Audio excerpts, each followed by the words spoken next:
En el siguiente producto integrador de aprendizaje presentado por el equipo número 3, se analizarán los prototipos que se realizaron en las 4 etapas de la asignatura Temas Selectos de Física.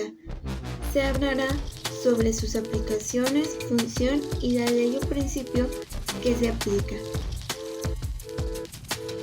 Este prototipo funciona mediante la aplicación de presión a un fluido, en donde gracias al principio de Pascal, el cual nos dice que los cambios de presión en un fluido encerrado y en reposo se transmiten hacia todos los puntos de este, es que nosotros podemos generar una elevación que se transmite mediante la presión aplicada de jeringa a jeringa.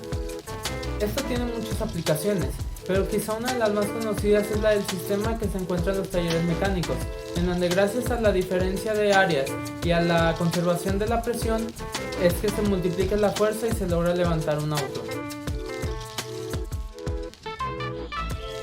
El prototipo elaborado está basado en el principio de dilatación térmica, el cual postula que un cuerpo o sustancia que se somete a un incremento de temperatura sufrirá cambios en sus dimensiones.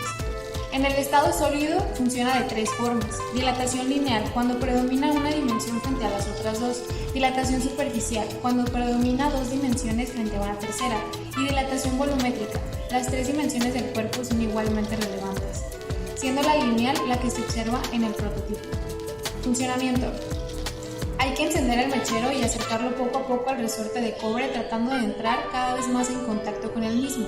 Al calentar el resorte observamos la dilatación lineal que posee y cómo el alambre cambia su longitud total. Se puede observar que la rondana pasó de estar por encima del listón guía a estar por debajo. Aplicaciones. Objetos de productos como los cables, alambres, tuberías, resistencias, cadenas, varillas, entre otros, están elaborados con el material denominado cobre. Por ello, es importante conocer el coeficiente de dilatación térmica del mismo, ya que con esta información obtendremos el conocimiento del correcto manejo de este material. Asimismo, las consecuencias de su mal manejo y la posible desinformación que se posea sobre el cobre podría desencadenarse en diversas consecuencias. Por ejemplo, un alambre de cobre que compone a un solenoide utilizado en una electroválvula tiene una longitud de X centímetros a temperatura ambiente. Si al hacerle pasar corriente el efecto Joule hace que se caliente hasta alcanzar los Y grados Celsius, momento en el que se nota un aumento de Z centímetros en su longitud, es ahora que se debe calcular el coeficiente de dilatación térmica del cobre. Debemos buscar hasta qué temperatura se calienta un solenoide y el coeficiente de dilatación del cobre. Y una vez tengamos dichos datos, se obtiene la temperatura y longitud final. Si cualquiera de los cálculos anteriores se realiza de manera errónea, esto podría provocar grandes daños en mi electroválvula e incluso su no funcionamiento.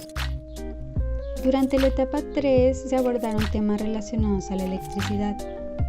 Es por eso que se realizó un prototipo demostrativo que ejemplificara la ley de Ohm y los circuitos eléctricos. Para que este prototipo funcionara de manera correcta, se le tenía que permitir el paso de la corriente al circuito, esto activando los switches a manera de control, ya que si los diodos se ven expuestos a mucha potencia pueden fundirse. Activando los switches se encendían los focos, y en la luz que emitían se podía observar la diferencia de corriente que se les era transmitida. Esto por la resistencia que ejercen los resistores conectados a los diodos. El prototipo se basó en el principio de la ley de Ohm, la cual nos menciona que si se aumenta la diferencia del voltaje, aumenta la intensidad de la corriente eléctrica. Esto por medio de la fórmula intensidad es igual a voltaje entre resistencia. La intensidad se mide en amperios, el voltaje en volts y la resistencia en ohms. Esta ley se puede ver aplicada en el prototipo en los LEDs, los cuales al tener mayor resistencia, menor corriente les lleva y emiten menos luz. En el caso del foco 4, la luz es tan intensa que se vuelve roja porque la resistencia es muy baja. Las aplicaciones de los circuitos eléctricos se pueden ver ejemplificadas en cualquier lugar donde se cuenta con electricidad, desde viviendas hasta hospitales, ya que estos son utilizados como un medio de conexión entre una red eléctrica y un aparato eléctrico, y la sociedad se ha visto muy beneficiada de ellos, pues se han creado cosas como el alumbrado por lámparas, el movimiento por motores, el calor por los radiadores, entre muchos otros. El cuarto prototipo demostrativo, correspondiente a la etapa 4, se realizó un péndulo simple con dos versiones. La funcionalidad del primer péndulo, es decir, el péndulo simple, oscila solo en una dirección, y al vaciar la pintura dentro de la botella y que ésta se derrame o trace en la superficie, se puede observar claramente la trayectoria que sigue el peso del péndulo. En cambio, en el segundo péndulo, este no solo oscila delante y atrás, sino también hacia los lados. Esto debido a que es una combinación de dos péndulos que oscilan en sincronía, representando dos movimientos armoniosos simples. Al derramarse la pintura, se puede observar la formación de figuras de Lissajous o las curvas de Bowditch. En el principio o ley aplicada se hizo el prototipo con base al concepto de péndulo simple, el cual se rige por dos fórmulas. La primera es fuerza restauradora es igual al producto de masa por el negativo de gravedad. La segunda fórmula es el periodo es igual a 2pi por raíz cuadrada de longitud entre gravedad, siendo 2pi la constante de proporcionalidad. Estas fórmulas nos indican que la longitud entre mayor será el periodo, y entre mayor sea la gravedad, menor será el periodo.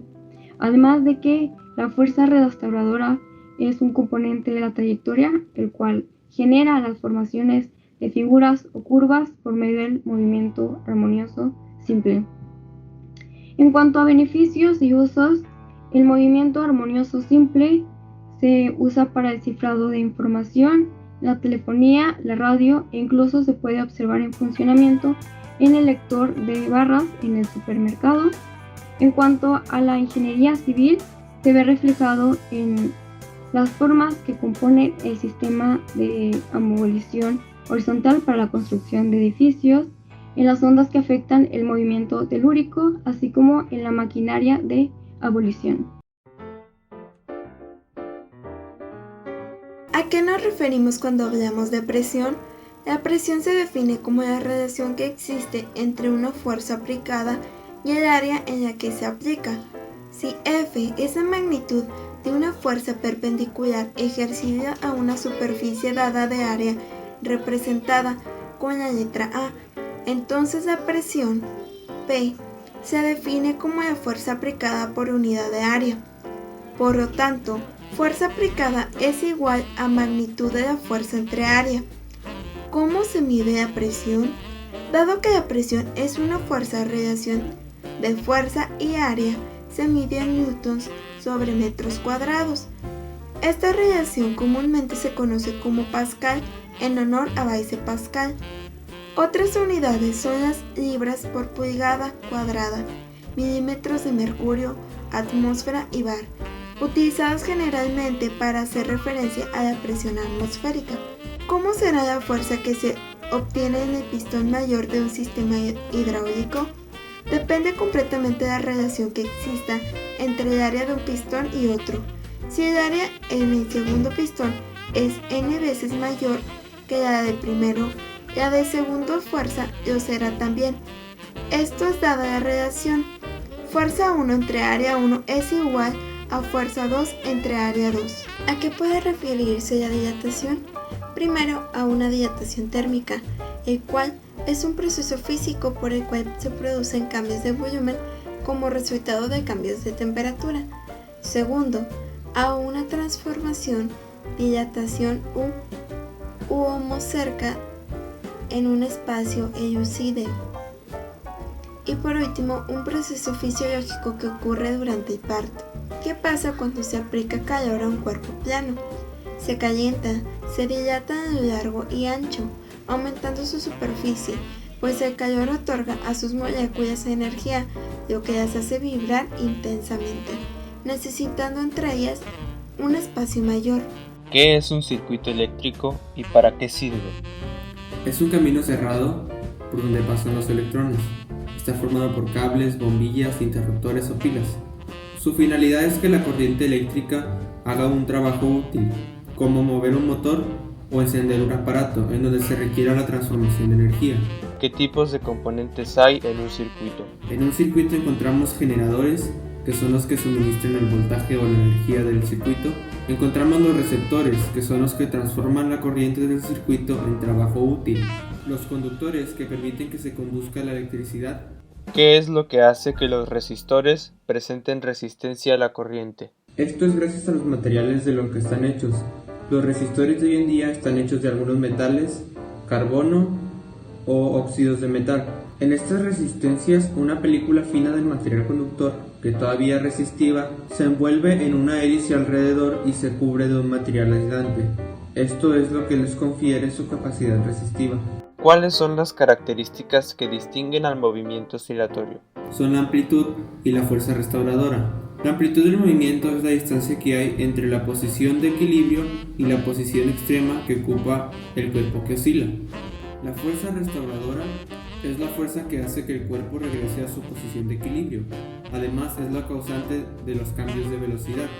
Esta fuerza siempre apunta hacia la posición de equilibrio. ¿Qué ocurre cuando el objeto del péndulo alcanza la posición de equilibrio? Cuando el objeto del péndulo alcanza la posición de equilibrio, la fuerza restauradora es nula, es decir, que es igual a cero. Por lo contrario, la velocidad en este punto es la máxima. La física está presente en muchos lados, desde fenómenos muy simples, como la temperatura del agua, hasta complejidades, como la luz, la refracción y la reflexión. Hay fenómenos físicos en el entorno que explican cómo funciona nuestra tecnología, y muchos otros que aún están a la espera de ser descubiertos. El estudio de las distintas ramas de la física nos ha traído hasta aquí, y ahora es tiempo de poner en práctica todo lo que aprendimos.